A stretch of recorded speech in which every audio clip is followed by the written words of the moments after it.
شیطان کے ساتھ اللہ پاک کی ایک گفتگو ہوئی تھی جب شیطان پلید کو اللہ جل جلالہ نے نکلنے کا حکم دیا کہ تو نے میرے فیصلے کے خلاف، کہ میں نے کہا آدم کو سجدہ کر، تو نے میرے فیصلے کو تسلیم کرنے کی بجائے اس کے خلاف آواز بلند کی، ضد کی ہے، تو اب نکل جا۔ تو اس دوران کچھ گفتگو ہوئی۔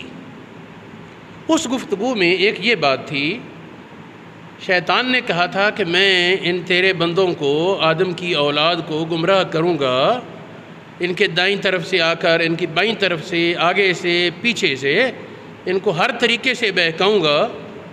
اور اس میں آگے فرمایا وَلَا آمُرَنَّهُمْ، میں انہیں حکم دوں گا، جانوروں کے کان چیریں گے، یہ کریں گے، وہ آگے چلتے ہوئے فَلَا يُغَيِّرُنَّ خَلْقَ اللَّهِ، اللہ رب العالمین کی تخلیق میں تبدیلیاں کریں گے، اللہ پاک کی پیدائش میں تبدیلیاں کریں گے۔ اللہ جل جلالہ نے ارشاد فرمایا شیطان کو کہ تجھے بھی اور جو تیرے پیروکار ہوں گے ان کو بھی جہنم کا ایندھن بناؤں گا، تو بھی جہنم میں چلے گا، اگر ان میں سے کوئی تیرا پیروکار بنا وہ بھی جہنم کا ایندھن ہوگا، آخرت برباد ہوگی۔ ہمارے دور کے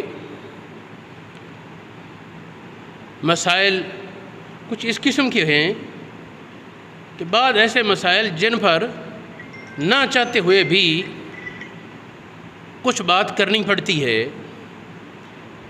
شاید آپ میں سے کچھ سمجھدار لوگ جانتے ہوں کہ ایک وہ تبدیلی کا بل پاس ہو چکا ہے۔ تبدیلی کا ویسے تو ظاہر ہے کہ اچھے سے اچھے کی طرف تو تبدیلی ٹھیک ہے، لیکن اللہ رب العالمین کے فیصلوں سے ٹکراتے ہوئے تبدیلی تو غلط ہے نا۔ اب کچھ اس قسم کی تبدیلیوں کی قانون اجازت دینے لگا ہے پاکستان کا کہ وہ آپریشن کر کے مرد بن جائیں یا آپریشن کر کے عورت ہو جائیں۔ اس کی کتنی قباحتیں ہیں، باقی باتیں بعد میں۔ پہلی بات یہ اللہ کی تخلیق میں تبدیلی ہے، اس میں تو کوئی شک نہیں نا کہ جس کو اللہ رب العالمین نے مذکر بنایا، اس میں اللہ رب العالمین نے وہ اس کی صلاحیتیں، اس کے خیالات، اس کی ذہن کی، اس کی دل کی کیفیتیں، اس کے پورے اجزاء، ان کو مرد کے حساب سے بنایا۔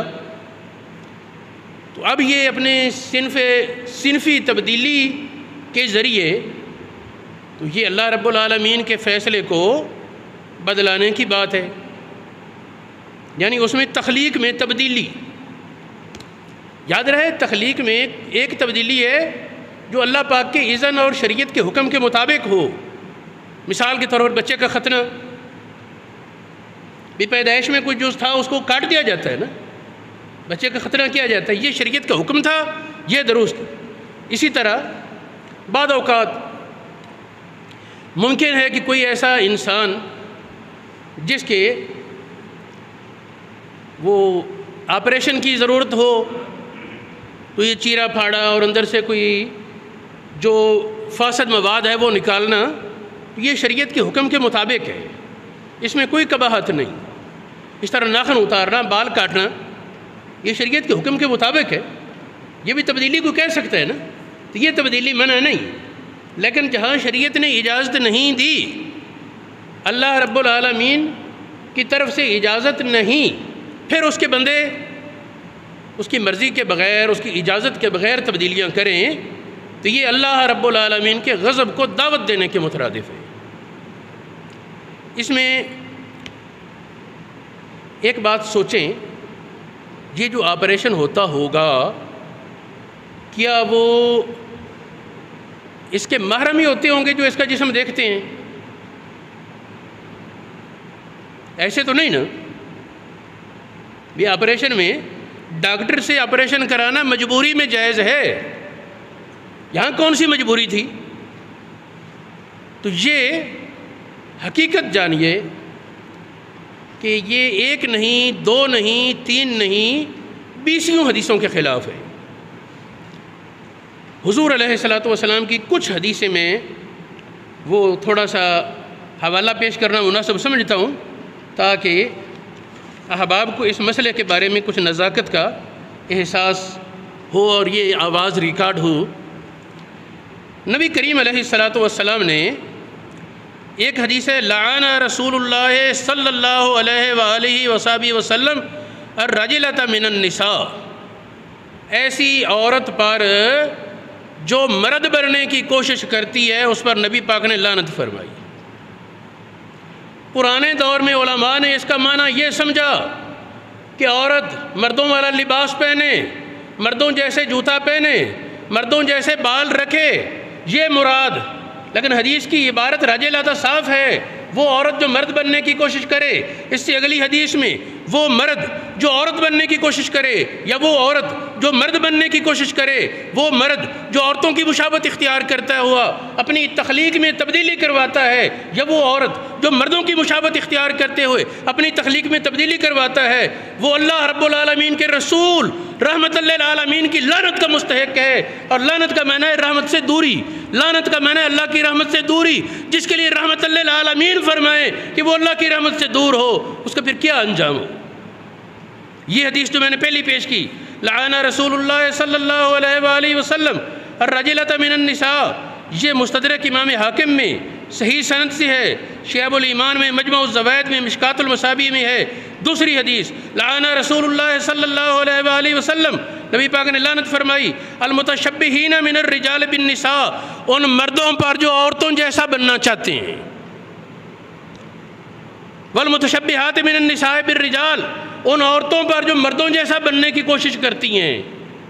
اب دیکھیں یہ بات، یہ تو نبی کریم علیہ السلام کو اللہ پاک نے جو غیب کے خزانے عطا فرمائے تھے، جو اللہ رب العالمین نے علم عطا فرمایا تھا، اس وقت کوئی سوچ بھی نہیں سکتا تھا کہ ایسے بھی ہو سکتا ہے۔ لیکن آج یہ دنیا دیکھ رہی ہے کہ ایسے ہو رہا ہے، اور المیہ یہ کہ چند دن ہوئے قانون پاس ہوئے کو، ابھی وہ قانون بنے گا نہیں، معطل ہو جائے گا، سینٹ پاس نہیں کر سکے گی، ملک میں ایسی افراتفری مچے گی کہ ہوش آ جائے گی۔ یہاں میں یہ جملہ بھی کہتا جاؤں، یہ نہیں کہ یہ ان شریفوں کا گناہ ہے، یہ سارے ہی اس معاملے میں بدمعاش ہیں۔ یہ آئین پیش اصل میں سمری پیش کی ہوئی تھی عمران خان کے دور میں، اسی پر عمل درآمد، یعنی اسلام کی مخالفت میں یہ کھوٹے سکے ایک ہی سکے کے رخ ہیں۔ اسلام کی مخالفت میں یہ اکٹھے ہو جاتے ہیں، ویسے عوام کو بیوقوف بنانے کے لیے لڑتے جھگڑتے رہتے ہیں۔ تو میرے معزز سامعین، یہ حدیث جو میں نے اب پیش کی، عورتوں کی مشابہت اختیار کرنے والے مرد اور مردوں کی مشابہت اختیار کرنے والی عورت پر رسول کریم صلی اللہ علیہ وسلم نے لعنت فرمائی۔ یہ حدیث بخاری شریف میں موجود ہے، سنن ابن ماجہ میں ہے، ترمذی شریف میں ہے، ابو داؤد طیالسی میں اور بہت سی کتابوں میں ہے۔ ایک اور حدیث پاک ہے، اس کی عبارت بھی اس کے قریب ملتی جلتی ہے، اس میں فرمایا لعن المخنثین من الرجال والمترجلات من النساء، معنی اس کا بھی وہی ہے جو میں نے پہلے ذکر کیا۔ یہ حدیث سنن دارمی میں، بخاری شریف میں، سنن نسائی میں، ابو داؤد میں، ترمذی میں، مسند احمد بن حنبل میں موجود ہے۔ ایک اور حدیث یہ اور زیادہ قابل توجہ ہے، رسول اللہ صلی اللہ علیہ وسلم نے ایسے مرد پر لعنت فرمائی جو عورت بن جائے، اور ایسے عورت پر لعنت فرمائی جو مرد بن کر ظاہر ہو۔ اس دور میں تو سمجھ ہی نہیں آتی تھی اس کا معنی کیا ہے۔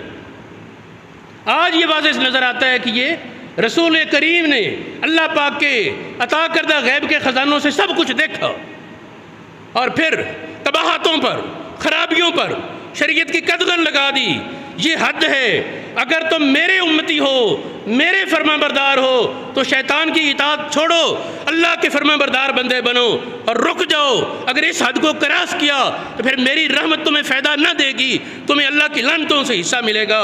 یہ حدیث مسند احمد بن حنبل میں، شعب الایمان بہقی میں، سنن ابو داؤد میں، شرح السنہ میں امام بغوی نے، مستدرک امام حاکم، مشکات المصابیح اور 20 کتابوں کے حوالہ جات یہاں میں نے اس حدیث پر ذکر کیے۔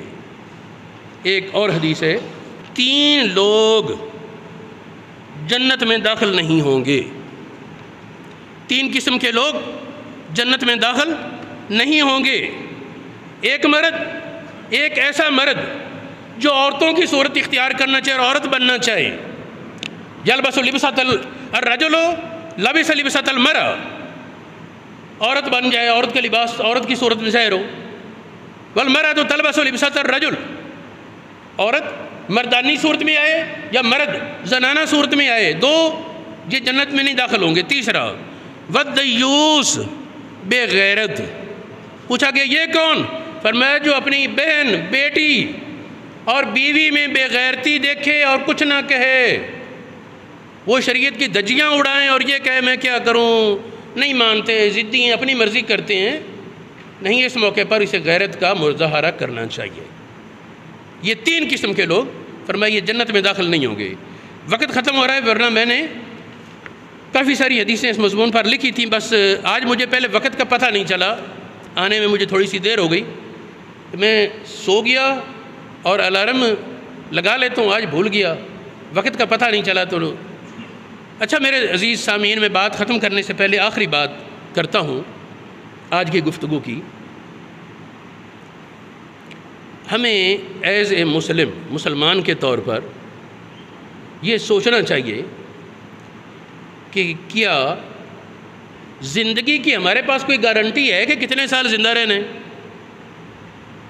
کوئی گارنٹی نہیں. زندگی کی کوئی گارنٹی نہیں. اور اس بات میں تو کسی مسلمان کو شک ہی نہیں ہوتا کہ مر کر اللہ پاک کی بارگاہ میں پیش ہونا ہے. نبی پاک علیہ الصلوۃ والسلام کی وہ زیارت کرائی جائے گی، قبر میں پوچھا جائے گا. اب کیا خیال ہے کہ نبی پاک سے سامنا ہو اور اس قسم کے کرتوت کیے ہوں تو نبی پاک شاباش دیں گے کہ لطر پھیریں گے، ناراضگی کا اظہار ہوگا.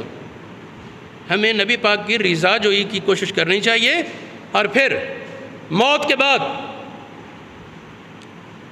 روح کو فرشتے لے کر، ایماندار کی روح ہے یا کافر فاجر کی روح کو لے کر جاتے ہیں آسمان کی طرف. آسمان دنیا کے دروازے پر دستک دیتے ہیں جو روحوں کے گزرنے کا راستہ ہے، روحوں کے گزرنے کے راستے پر دستک دیتے ہیں. پوچھا جاتا ہے کون؟ فرشتے. اگر نیک ہے تو اس کے اچھے لقب ذکر کر کے کہتے ہیں یہ فلاں فلاں آدمی ہے، اس کو مرحبا کہا جاتا ہے.